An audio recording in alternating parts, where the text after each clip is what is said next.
नमस्कार बच्चों, मैं डॉक्टर अनीता चौधरी। आज हम कामायनी पर चर्चा करते हैं। कामायनी का आधुनिक हिंदी साहित्य में वही स्थान है जो मध्यकालीन कविता में रामचरितमानस का है।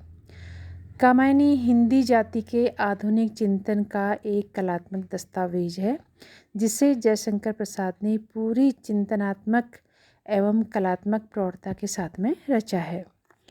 मानवता के विकास की कहानी को आधार बनाकर दुनिया की हर एक विकसित जाति ने अपने समय की समस्याओं का अवलोकन किया है और साहित्यकारों ने भी इसीलिए उन कथाओं को अपने युग का चित्रण करने के लिए अपनी कृतियों का आधार बनाया है, जिससे उनके द्वारा कही गई बात आसानी से समझी जा सके।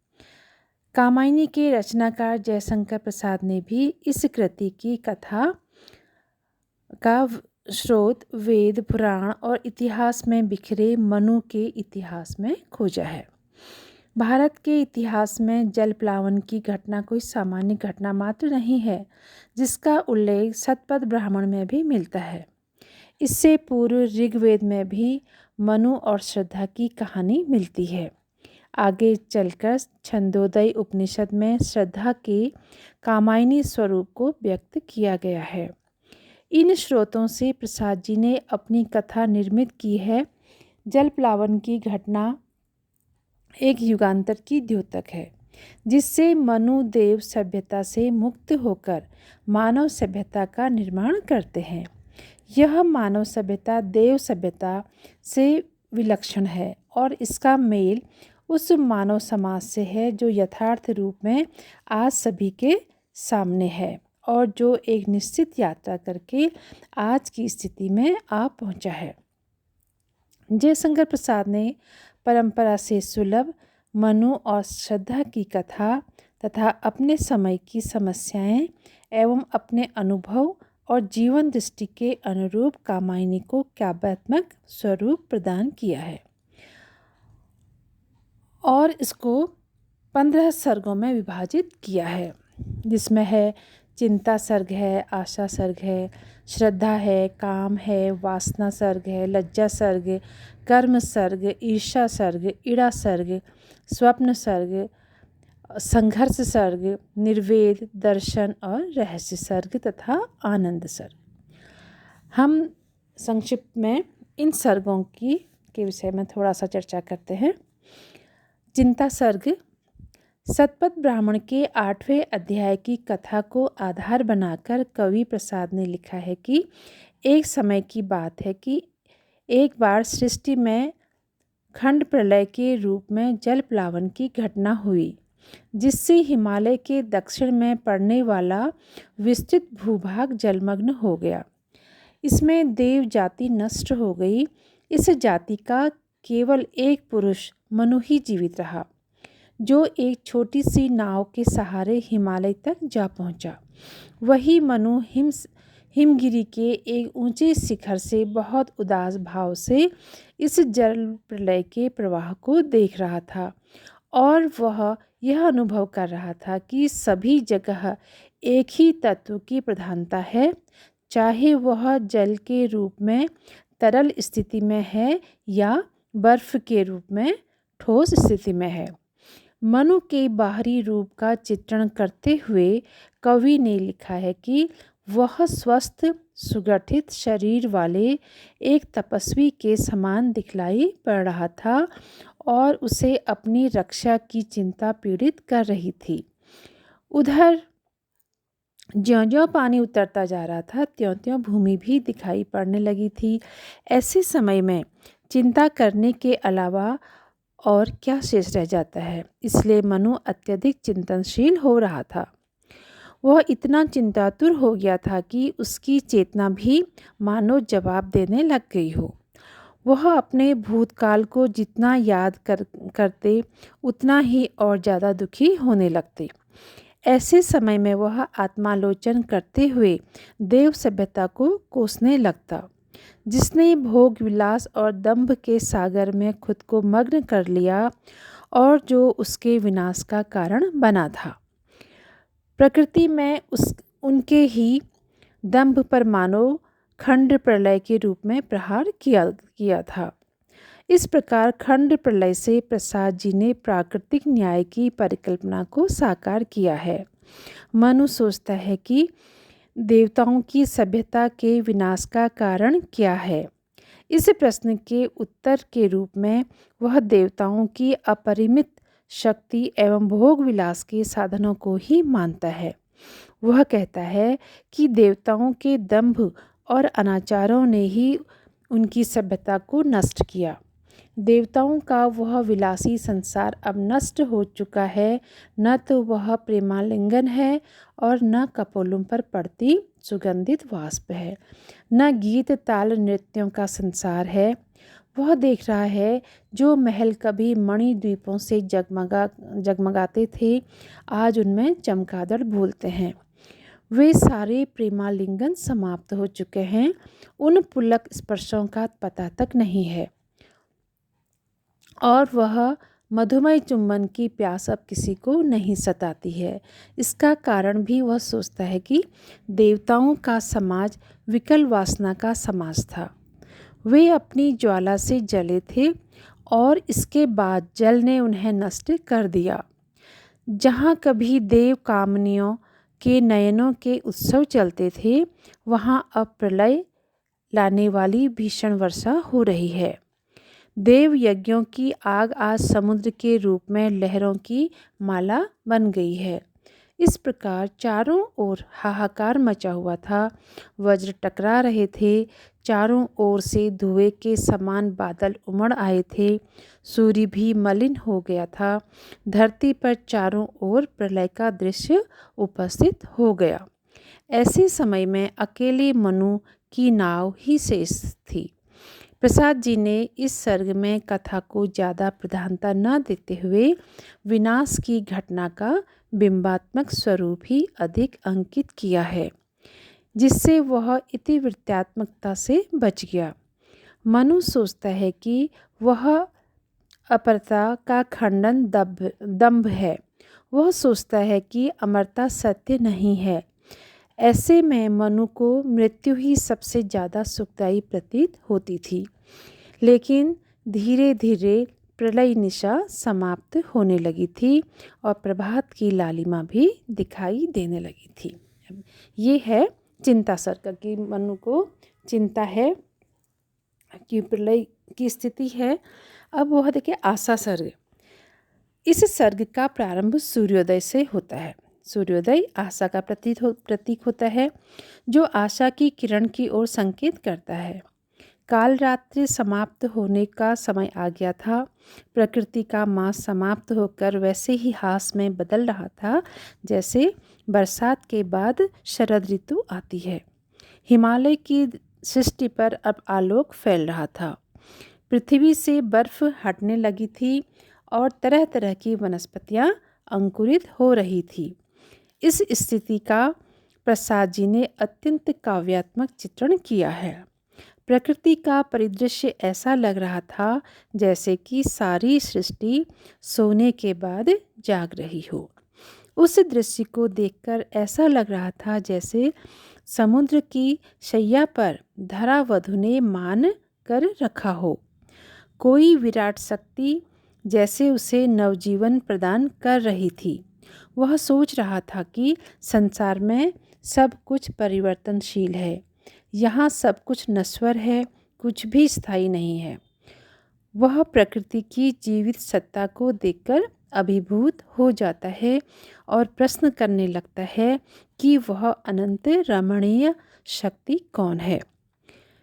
इस प्रश्न का उत्तर हमारे पास नहीं है। उसे चारों ओर से प्रकृति में जीवन की ही पुकार सुनाई दे रही थी, जो उसे भी जीवन में विभोर करने लगी थी और उसके मन में भी मृत्यु के स्थान पर जीवित रहने की लालसा उठने लग गई थी। अभी तक तो उसको लग रहा था कि मृत्यु ही सत्य है, लेकिन अब उसको जीवित रहने की लालसा भी उसके मन में उठने लगी थी। जो दृश्य उसकी आंखों के सामने गुजरता था, उसे देखकर उसे ऐसा अनुभव हो रहा था जैसे कोई पर्दा हट गया है। सर्वत्र आशा और सौंदर्य का संसार अंगड़ाई लेने लगता था। हिमालय में झरनों, पुष्पों, हवा, बादल, सूर्योदय, संध्या आदि के दृश्य अद्भुत सौंदर्य की सृष्टि कर रहे थे। ऐसे वातावरण और परिवेश में मनु ने रमणीय और विस्तृत गुफा में सुंदर एवं स्वच्छ स्थान बना लिया था, जिसमें पहले से ही संचित करके सुरक्षित रखी गई आग भी जल रही थी। उसे ऐसा लग रहा था जैसे देव संस्कृति पुनः सजग हो गई हो। इस रूप में मनु की अन्य जीवन क्रियाएं चलने लग गईं। इन क्रियाओं के बीच ही मनु ने सोचा कि जिस तरह मैं बच गया हूँ उसी तरह हो सकता है कि कोई और भी बच गया हो।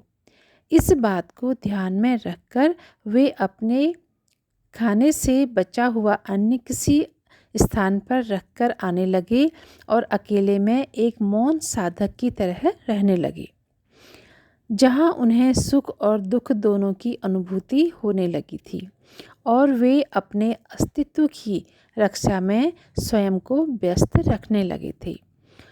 उसके मन में यह प्रश्न भी जन्म लेने लगा था कि इस तरह कब तक अकेलापन भोगना पड़ेगा। अपनी इस दुख भरी कथा सुनाने के लिए भी तो कोई हो। वह अपनी कथा रात्रि को ही सुनाने लगता है, जो मनु की दार्शनिकता को प्रकट करता है। तीसरा सर्ग है श्रद्धा। इस सर्ग की कथा का संबंध कामायनी की नायिका श्रद्धा से है। इससे पूर्व के 2 सर्गों का संबंध मनु की प्रलयकालीन चिंता और उसके बाद जीवन की आशा से है। प्रसाद जी ने इस सर्ग का प्रारंभ श्रद्धा के शब्दों से किया है। अब देखिए, हिमालय के उसी स्थान पर श्रद्धा किसी दूसरे स्थान से भटकती हुई वहाँ तक आ पहुँचती है और उसके आते ही श्रद्धा का परिचय पूछते हुए कहा कि आप संसार रूपी समुद्र के किनारे एक मणि की तरह चमकते हुए कौन हैं? आप मुझे जगत के सुलझे हुए रहस्य की तरह दिखाई दे रही हैं। मनु को श्रद्धा के ये शब्द बहुत आश्चर्य में डाल देने वाले सुखकारी लगे। वे श्रद्धा के सौंदर्य और वेश को देखकर बहुत ही अभिभूत हो गए। उन्हें ऐसा लगने लगा था कि जैसे वह नयन का इंद्रजाल हो। उसने गांधार देश के कोमल और नीले रंग के वस्त्र पहन रखे थे। उसका मुख सौंदर्य जो था वो पश्चिमा आकाश के सूर्य जैसा दिखाई पड़ रहा था। जहाँ पर प्रसाद जी ने श्रद्धा के बाहरी सौंदर्य का कलात्मक चित्र उपस्थित किया है, जो उनकी प्रसाद की कला का प्राण है। मनु ने श्रद्धा से कहा, मैं इस शून्य में उल्का की तरह जलता रहा हूँ और हतभागी हूँ। मेरा एक भरा पूरा अतीत है जिसे मैं भूलने का प्रयास करता हूँ। आप पतझड़ में बसंत की तरह आने वाली कौन है, जिसने मेरे एकाकी जीवन में आशा का संचार कर दिया है। तब वह अपना परिचय एवं वहाँ तक पहुँचने का कारण बतलाती हुई कहती है कि मैं गंधर्व देश की रहने वाली हूँ और अपने पिता की अकेली संतान हूँ। मुझे घूमने का अभ्यास था। घूमते घूमते मैं यहाँ तक आ पहुँची हूँ। मेरा मन हिमालय के सौंदर्य में रमा हुआ था। मैं उसे ही देखती घूमती थी कि एक दिन अचानक समुद्र में प्रलयकाली दृश्य उपस्थित हो गया। यहाँ मैंने देखा कि बलि का कोई अन्य रख जाता है। उसी से मैंने यह अनुमान लगा लिया कि मेरी तरह कोई और भी जीवित बचा है। हे तपस्वी, आप तो बहुत निराश और उदास दिखाई दे रहे हैं। क्या आपके हृदय में जीवन की लालसा शेष नहीं बची? तुम दुख के डर से झिझक कर अपनी इच्छाओं का दमन कर रहे हो। वह मनु को सृष्टि का रहस्य समझाती हुई कहती है कि यह सृजन महान चैतन्य शक्ति का है और जिसे तुम दुख के रूप में देख रहे हो वह ईश्वर का रहस्यमय वरदान है। वह कहती है कि जैसे रात्रि के बाद सवेरा आता है उसी तरह दुख के बाद सुख भी आता है। तुम इस विषम विश्व में समरस रहने का प्रयास करो। तब मनु कहने लगे कि मैंने अपने जीवन में सब कुछ देख लिया है, जिसका परिणाम निराशा के रूप में ही निकलता है। तब उस आगंतुक ने कहा कि इतना अधीर होने की आवश्यकता नहीं है। यह निराशा क्षणिक है, क्योंकि प्रकृति के यौवन का श्रृंगार हमेशा ताज़ा फूल ही करते हैं। प्रकृति में पुरातनता को समाप्त होना ही पड़ता है। नूतनता ही प्रकृति का नियम है। आगे वो कहती हैं कि तुम्हारे सामने इतना सारा प्रकृति का वैभव है जिसमें तुम अकेले रहकर कुछ नहीं कर सकते। अतः मैं तुम्हारी सहचरी बनना चाहती हूँ, मैं तुम्हारी होना चाहती हूँ। दया, माया, ममता की निधियाँ मेरे पास हैं। मैं और तुम दोनों मिलकर नई सृष्टि को जन्म दे सकते हैं। तो चलो हम सृष्टि की इस बेल का विस्तार करते हुए पुष्पों की गंध से प्रकृति का आंगन भर दें। वह कहती है कि इस संसार क्रम में डरने की आवश्यकता नहीं है। इस देव सभ्यता के ध्वंस से सीख लेकर मानव सभ्यता का सृजन होगा। अतः आज से मानवता की कीर्ति का प्रसार सारे संसार में हो। आज इतना ही।